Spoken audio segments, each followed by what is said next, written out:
Buen día, Alejo, ¿cómo estás? Te saluda Angie Torres, está Darío Slatar y Fausto Casanova conmigo en la mesa.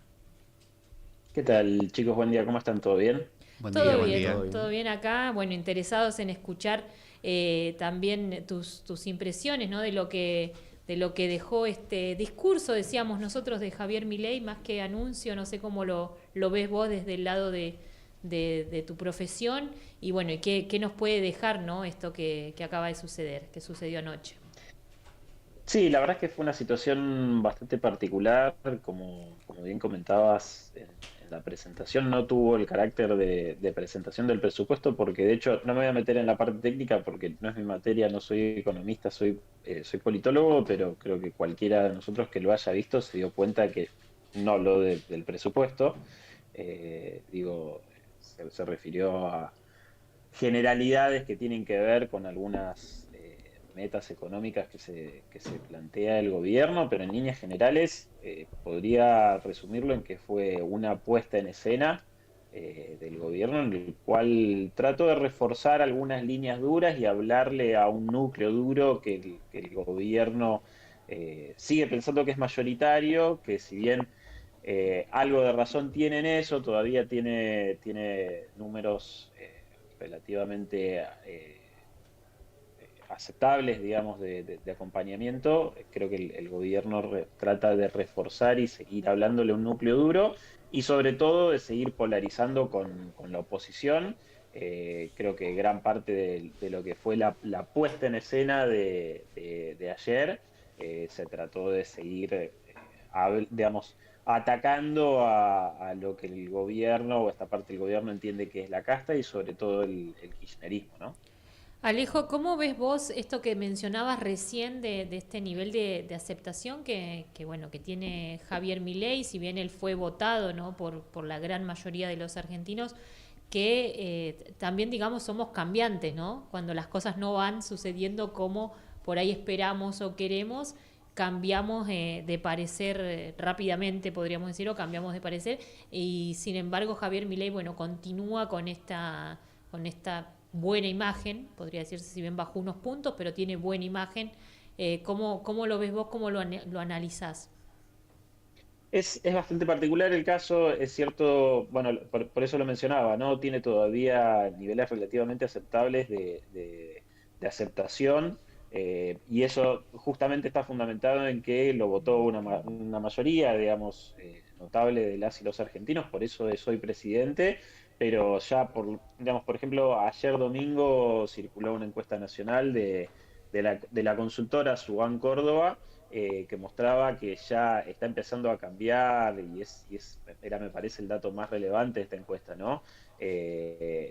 Digamos, ya hay una visión negativa que está empezando a darse vuelta, digamos, sobre todo basado en las expectativas, ¿no? El gobierno llegó a la Casa Rosada con un nivel de expectativa muy alto, con muchas promesas de cambio casi inmediato. Eso no está pasando.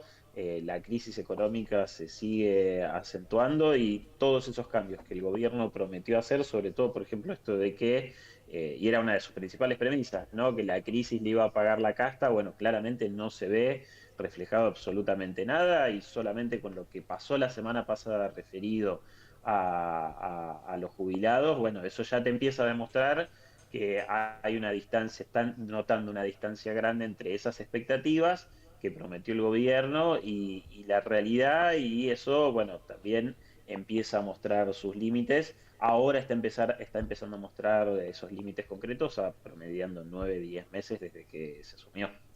Eh, Sí, no, quería aprovechar, ya que mencionabas esta encuesta que circuló ayer de Subán Córdoba y Asociados, si la tenés identificada o si se la puede poner en algún lugar de cercanía ideológica con el gobierno.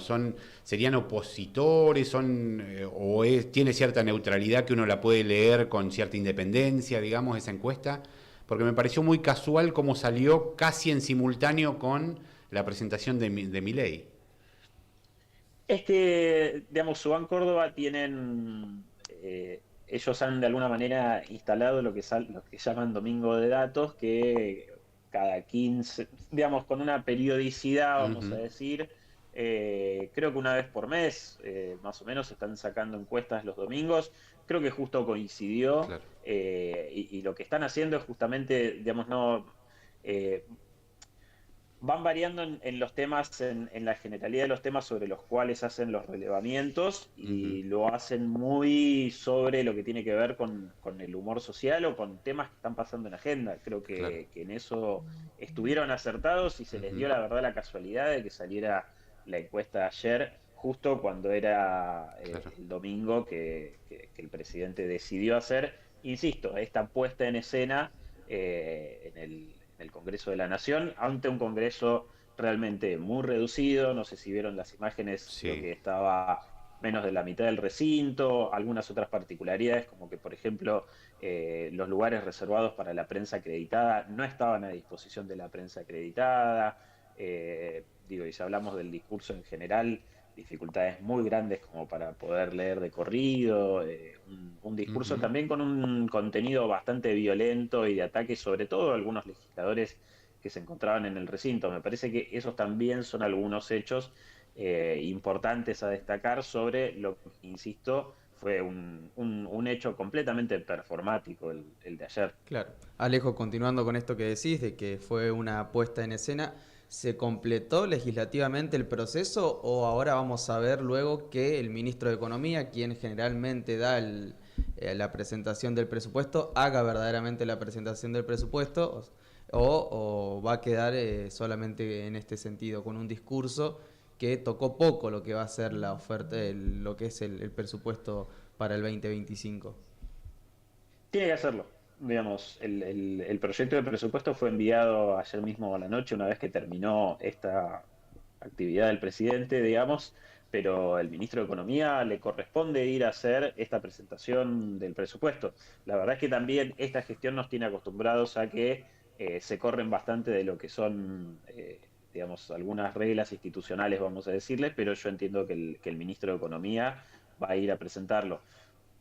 Podemos estar hablando completamente otra cosa dentro de un par de semanas, digamos, y que eso no pasó, pero sí es lo que debería pasar, y debería tratarse el presupuesto por los carriles institucionales y formales en los cuales siempre suele tratarse.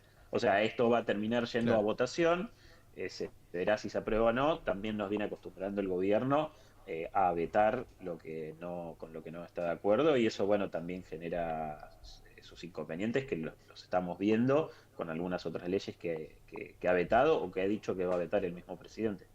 Alejo, ¿cómo ves, nos metemos en eso, en esa relación que tiene el Poder Ejecutivo con el Poder Legislativo? Estamos hablando de diputados, de senadores. La semana pasada fue una semana crucial donde hubo quienes estábamos ahí tratando de entender bien lo que pasaba, hasta nos perdíamos a veces en la situación de quienes estaban a favor. Hablo de diputados, quienes estaban en contra, quienes comenzaron a jugar de forma aliado, podríamos decir, al gobierno nacional, y teniendo en cuenta que, bueno, que ya de a poco nos vamos acercando al 2025, donde hay también elecciones intermedias. ¿Cómo lo ves vos desde tu lado todo esto que está sucediendo? Porque eso es un Bueno, en gobierno esto diferente. sí, sí, sí, y en esto yo insisto en que está agregando también una novedad muy importante. Digo, la llegada de Javier Milei al gobierno rompió con una lógica de dos coaliciones grandes, de dos fuerzas electorales que venían hegemonizando, digamos, la política en los últimos 20 años. Me refiero al kirchnerismo y todos sus partidos satelitales, digamos, todo ese frente electoral, que también fue frente de gobierno, ¿no? El kirchnerismo en su momento, lo mismo para Juntos por el Cambio, lo que era el PRO, aparte, por supuesto, de la UCR, la coalición cívica y demás. Javier Milei rompe con esta lógica, ya al haber ganado las elecciones, al haber sido parte del proceso electoral, y ahora lo que está empezando a romper también es a los núcleos internos de los partidos. Viene pasando con el PRO, porque tiene además dos integrantes importantes, bueno, en realidad de Juntos por el Cambio, como son Patricia Bullrich y Luis Petri, y ahora al radicalismo está empezando a quebrarlo, porque bueno, como vos bien decías, entiendo que te referías a esto, lo que terminó pasando la semana pasada, de algunos diputados, digamos, de algunos de legisladores radicales que decidieron correrse, digo, algo que es realmente para destacar por lo llamativo, ¿no? Recordemos que fue el radicalismo el que logró prevalecer con su dictamen de minoría, que pasó a ser de mayoría para el tratamiento de la reforma de la ley previsional. Incluso un diputado radical que había sido el miembro informante cuando se trató ese dictamen, que fue el que terminó siendo aprobado en la Cámara de Diputados, pasó a hacer absolutamente lo contrario y votar lo que más o menos el Poder Ejecutivo le estaba pidiendo que votara.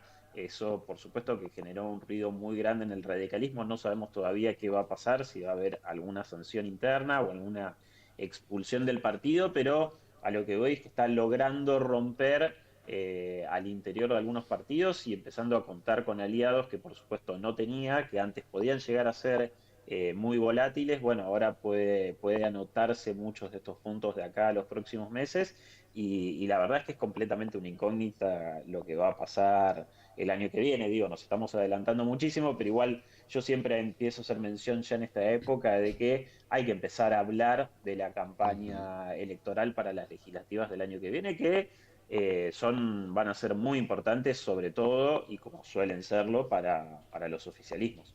¿Cómo ves a la Libertad Avanza en el resto del país? O si ya se constituye como un partido, como hay militancia, ¿cómo ves esa parte? Eh, la última parte de militancia ahí no sabría decirte si, digamos, casi desde principio de año se sabe que por lo menos Karina Milei viene trabajando muy fuerte en algunas provincias, que había empezado a hacerlo en el norte del país y en el centro. Bueno, tiene una representación importante también, por lo menos acá en Neuquén, y estaba trabajando para consolidarlo en Río Negro. Tienen que hacerlo, tienen que conformarse, digo, tienen que consolidarse como partido de distrito nacional.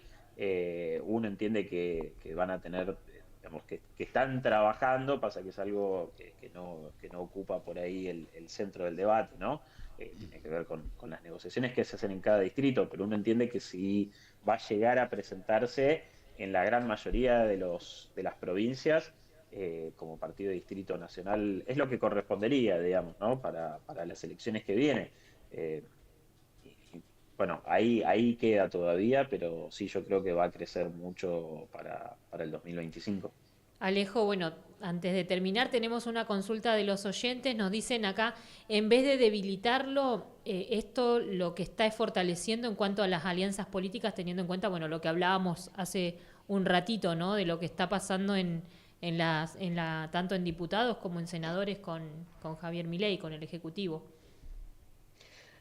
Yo los sigo viendo todavía como apoyos volátiles. Entiendo, digamos, que estos legisladores radicales que decidieron acompañarlo en esta última elección lo van a seguir haciendo, digamos, pero me cuesta también ahí entender la lógica. Y resalto esto, ¿no? Entender la lógica de alguien que fue miembro informante defendiendo un proyecto de ley y un par de semanas después vota absolutamente lo contrario. Entonces ahí veo un nivel de volatilidad también importante, pero bueno, quizás ya es una decisión tomada que tienen ese tipo de legisladores.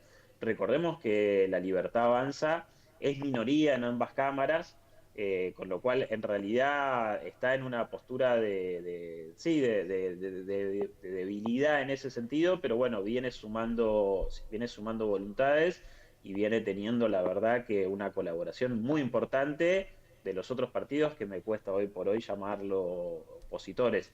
Debería seguir trabajando en esto y tratar de sostenerlo. Y de todas maneras, y amén de esto, de lo que pasa en las votaciones, hay claramente una decisión de este gobierno que la venía preanunciando de alguna manera ya desde la campaña, y es que, digamos, la premisa del gobierno es, acá se tiene que hacer lo que nosotros decimos. Por eso ya ha anunciado, por ejemplo, el veto al aumento de presupuesto de la universidad, sí, universitario.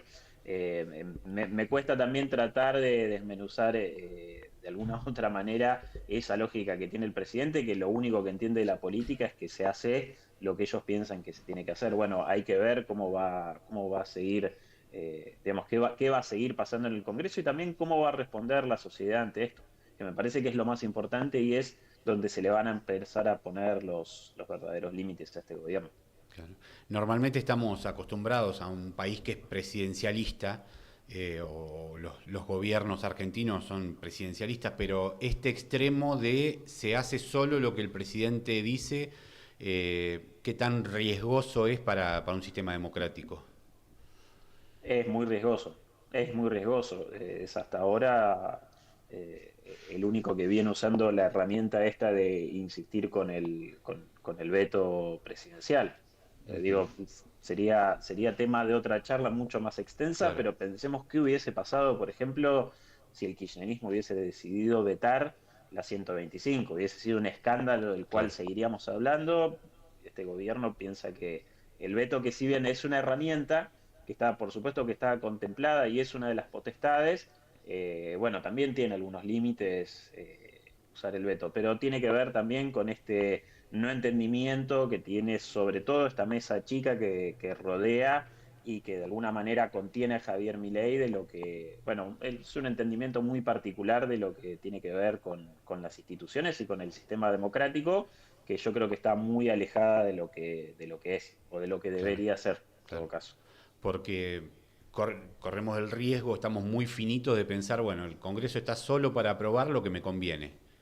Entonces, ¿cuál es el Bueno, límite de decir no nos sirve este Congreso si el presidente define con su lapicera lo que está bien y lo que está mal? es que ahí ya deja de ser un análisis mío en el sentido de que sobran declaraciones del presidente sobre lo que entiende que es el Estado, lo que Claro, entiende que es el Congreso y lo que entiende que es el sistema democrático, que insisto, está muy alejado de lo que en realidad es y debería ser. Y esto yo no voy a dejar de mencionarlo porque me parece importante, es muy significativo y es algo que creo que hasta pasó de largo en su momento y sobre lo cual no nos detenemos a veces a pensar, y es, no nos olvidemos que hoy por hoy, quien es hoy por hoy el jefe de Estado, ha hecho más de un paralelismo y metáfora entre lo que entiende en el Estado con lo que son situaciones de abuso infantil. Entonces, esa es la persona que sí. hoy ocupa el Estado y lo que entiende que es el Estado. Bueno, es bastante más complicado de lo que en realidad pensamos y me parece que tiene que ver con el orden de otras complicaciones más vinculadas a la salud mental.